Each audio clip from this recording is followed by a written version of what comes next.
Hi friends, நான் உங்கள் இந்திரா பேசுகிறேன். ஒரு 30 வயசு பையனோட அவரோட அப்பா லோக்கல் ட்ரெயினில் பிரயாணம் பண்ணுறாரு. அந்த பையன் பயங்கரமாக அப்படியே ஒரு ஆர்வத்திலேயே இருக்கான். எல்லாரையும் பார்த்து சிரிக்கிறான்.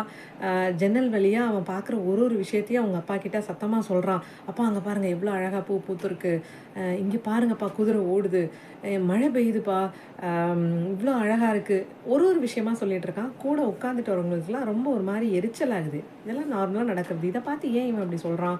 அப்போ ஒருத்தர் பொறுமையின் சிகரம், அதாவது அவர்னால பொறுத்துக்கவே முடியல. அவர் போய் அவங்க அந்த வயதானவர்கிட்ட மூளைக்கீழே எதுவும் குழம்பிடுச்சா அவங்க பையனுக்கு, கொண்டு போய் டாக்டர்கிட்ட காமிங்க அப்படின்னு சொல்லியிருக்காரு.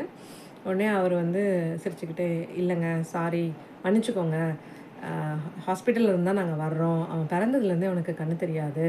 அவங்க அம்மா 2 வாரத்துக்கு முன்னாடி இறந்தாங்க. அவங்க கண்ணெடுத்து வைக்க சொல்லியிருந்தாங்க. வச்சு இப்போ தான் ஃபஸ்ட் டைம் வெளியில் கூட்டிகிட்டு வரேன். அதனால அவன் ஒரு ஆர்வத்தில் இதெல்லாம் பேசுகிறான், மன்னிச்சுக்கோங்க அப்படின்னு சொல்லியிருக்காரு. சொன்ன உடனே அதை கேட்ட அந்த நபரும் சரி, அந்த கூட இருந்தவங்க எல்லாருக்குமே ஒரு மாதிரி ஆயிடுச்சு. நம்மளுக்கு இது நார்மலான விஷயம், பட் இப்போ இன்றைக்கி தான் கண்ணு தெரியுது அப்படின்னா அவனுக்கு அது எவ்வளோ பெரிய விஷயமா இருந்திருக்கு அப்படின்னு.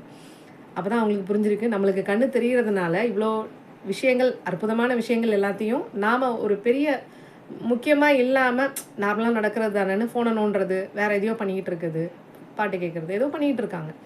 அப்போ தான் அவங்களுக்கு அந்த வேல்யூ தெரிஞ்சு, நம்மளுக்கு கண்ணு தெரியுதுன்ற வேல்யூ அவங்களுக்கு ஒன்று புரிஞ்சிருக்கு. 2வது, ஒரு விஷயத்தை பற்றி முழுசாக புரிஞ்சிக்காமல் ஒரு கன்க்ளூஷனுக்கு அவனை பற்றி தப்பாக பேசிட்டோமே அப்படின்னு வருத்தப்பட்டிருக்காங்க.